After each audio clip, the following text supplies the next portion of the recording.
vice-premier ministre Temesgen Terunet a lancé la 5e compétition sportive des membres des pays de l'Association des chefs de police d'Afrique de l'Est.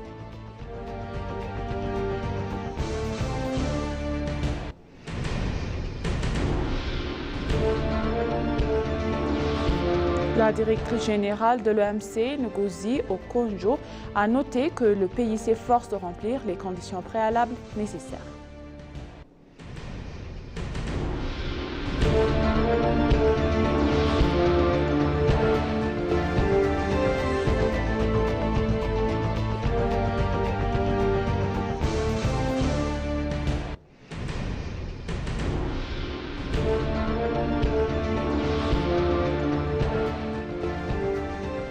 Bienvenue chers téléspectateurs, c'est Maïda Gadamo avec le journal du lundi 28 avril 2025. Restez avec nous. Le vice-premier ministre Temesgen Terunet a lancé la 5e compétition sportive des pays membres de l'Association des chefs de police de l'Afrique de l'Est. La compétition sportive réunira les forces de police d'Éthiopie, de Djibouti, du Kenya, du Tanzanie, du Soudan du Sud, d'Ouganda et du Rwanda. Le vice-premier ministre Temesgen a lancé le concours en déclarant « L'Éthiopie est l'un des pays qui occupe une place particulière parmi les Africains. Il a déclaré que la liberté est une lutte pour les Africains. Le vice-premier ministre a déclaré que la paix et la croissance et la prospérité des Africains sont impensables sans institutions policières. Il a déclaré que pour cela, une force de police forte, proportionnée en nombre, technologiquement à jour et bien formée est nécessaire. Il est également noté que de telles compétitions sportives favorisent une culture de travail en commun pour un objectif commun et renforcent l'unité.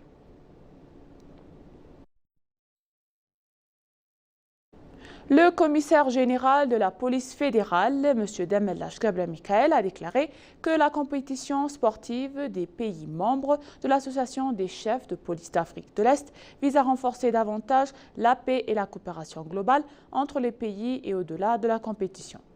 La cérémonie d'ouverture de la 5e compétition sportive de l'Association des chefs de police d'Afrique de l'Est marque le 116e anniversaire de la création de la police fédérale éthiopienne qui s'est tenue au stade de Chambel à Baba Bikila. Le commissaire général Demelach Gabriel Michael a déclaré qu'outre l'Éthiopie, le Kenya, le Rwanda, l'Ouganda, la Tanzanie, le Soudan du Sud et Djibouti participent au concours. Il a déclaré que l'objectif principal du concours est de renforcer davantage les relations entre les pays et de promouvoir la paix et la sécurité en Afrique de l'Est par la coopération et la coordination. Il a également déclaré que l'objectif était de renforcer la fraternité, d'échanger des expériences et de développer les futurs athlètes. Il a déclaré que la 116e journée nationale de la police est l'occasion pour nous préparer à la prochaine mission sans perdre de vue le succès que nous avons obtenu jusqu'à présent.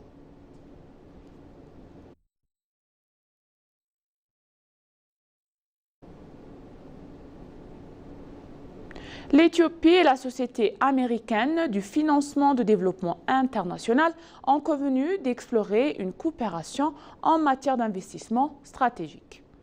L'entretien a porté sur les réformes et les mesures prises par l'Éthiopie pour stimuler l'investissement du secteur privé, notamment la récente ouverture des secteurs de vente au détail et la finance aux investissements internationaux.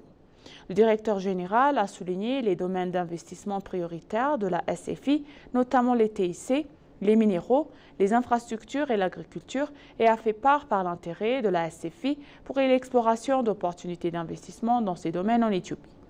Le ministre a souligné l'immense potentiel de collaboration dans ces domaines et a encouragé l'équipe de la DFC à effectuer une visite officielle en Éthiopie afin d'explorer plus avant les projets d'investissement de la DFC qui pourrait partiellement financer notamment le projet de développement d'un nouvel aéroport international. Les deux parties ont convenu d'approfondir les discussions sur les opportunités d'investissement lors de la visite officielle prévue en Éthiopie dans les prochains mois.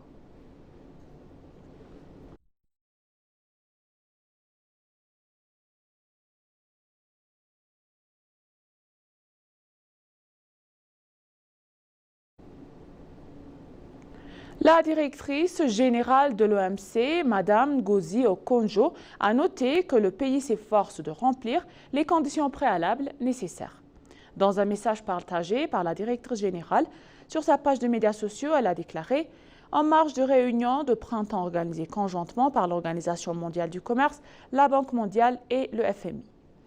Il a noté qu'avoir discuté avec de responsables hauts politiques d'Éthiopie et d'Ouzbékistan de questions qui leur permettraient d'adhérer à l'Organisation mondiale du commerce. À l'heure où le commerce mondial traverse une crise tarifaire, nous travaillons aux côtés du Conseil sur l'adhésion aux organisations commerciales et au système commercial multilatéral. Elle a également mentionné que l'obtention d'un soutien technique et de capacité de la part d'organisations multilatérales et d'autres partenaires est l'un des éléments clés qui accéléreront le processus d'adhésion. Le directeur général a également exprimé sa gratitude pour l'engagement dont a fait preuve la délégation éthiopienne à cet égard.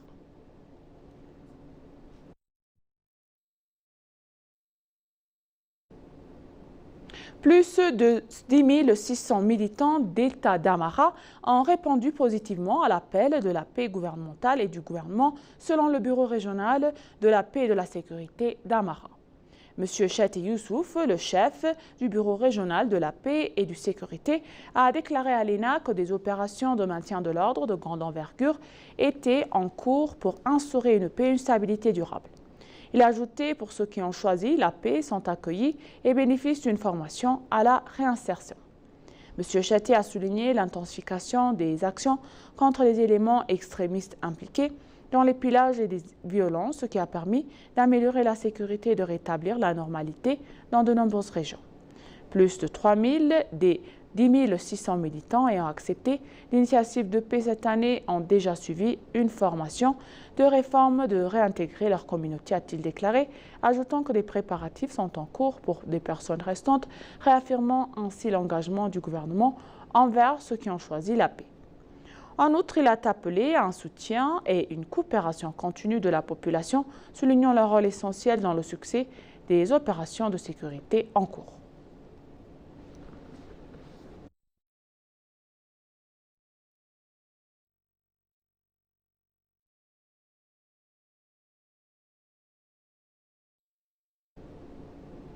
L'Éthiopie donc fournit un accès constant à l'aide humanitaire au segment de la société dans le besoin parallèlement à ses efforts pour garantir la souveraineté alimentaire, a déclaré M. l'ambassadeur Shefara Mariam, le commissaire à la gestion des risques de catastrophe.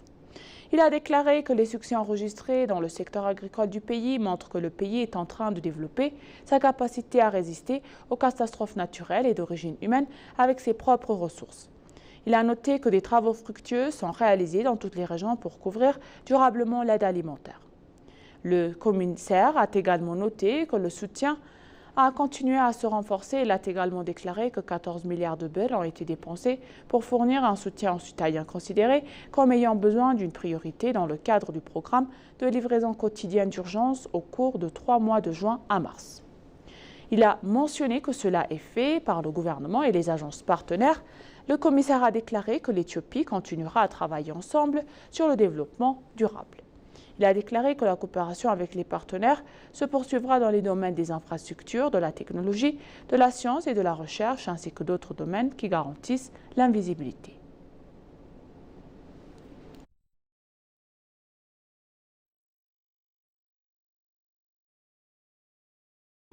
Le ministère des Femmes et des Affaires sociales a annoncé que 22 000 Éthiopiens en situation difficile en Arabie Saoudite ont pu rentrer à leur pays au 4e tour de rapatriement.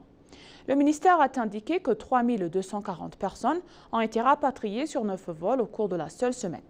Parmi les personnes rapatriées, 2 745 étaient des hommes, 479 des femmes et 16 des nourrissons, dont 210 étaient des mineurs de moins de 18 ans. Cette 4e tour de rapatriement est en cours depuis le 12 mars 2025 et a permis à ce jour à 22 209 Éthiopiens de rentrer chez eux.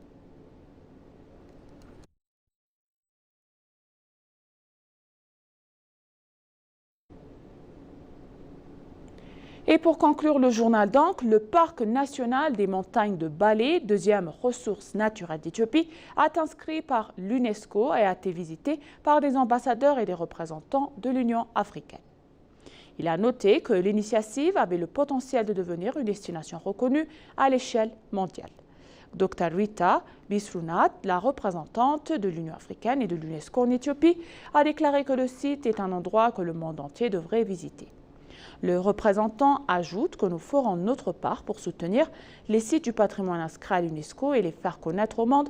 L'ambassadrice de Roumanie et représentante de l'Union africaine, Julia Patekia, affirme que le secteur du tourisme est crucial pour chaque pays. Il a noté et mentionné que les réformes en cours du gouvernement dans le développement des corridors et du tourisme sont une démonstration de l'attention qu'il accorde au secteur. D'autre part, Ndobe Bolossi, l'ambassadeur de l'Afrique du Sud en Éthiopie, et à Djibouti et représentant auprès de l'Union africaine, a déclaré qu'en plus de leur appartenance aux BRICS, l'Éthiopie et l'Afrique du Sud ont également le tourisme comme autre secteur de leur partenariat. L'ambassadeur a exprimé sa voie de visiter le parc, ajoutant qu'il mérite d'être inscrit à l'UNESCO.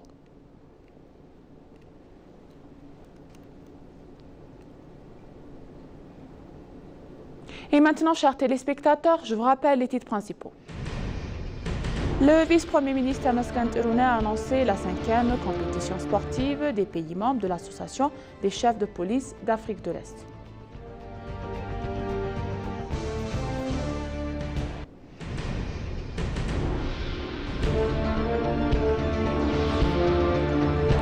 La directrice générale de l'OMC, Ngozi Okonjo, a noté que le pays s'efforce de remplir les conditions préalables nécessaires.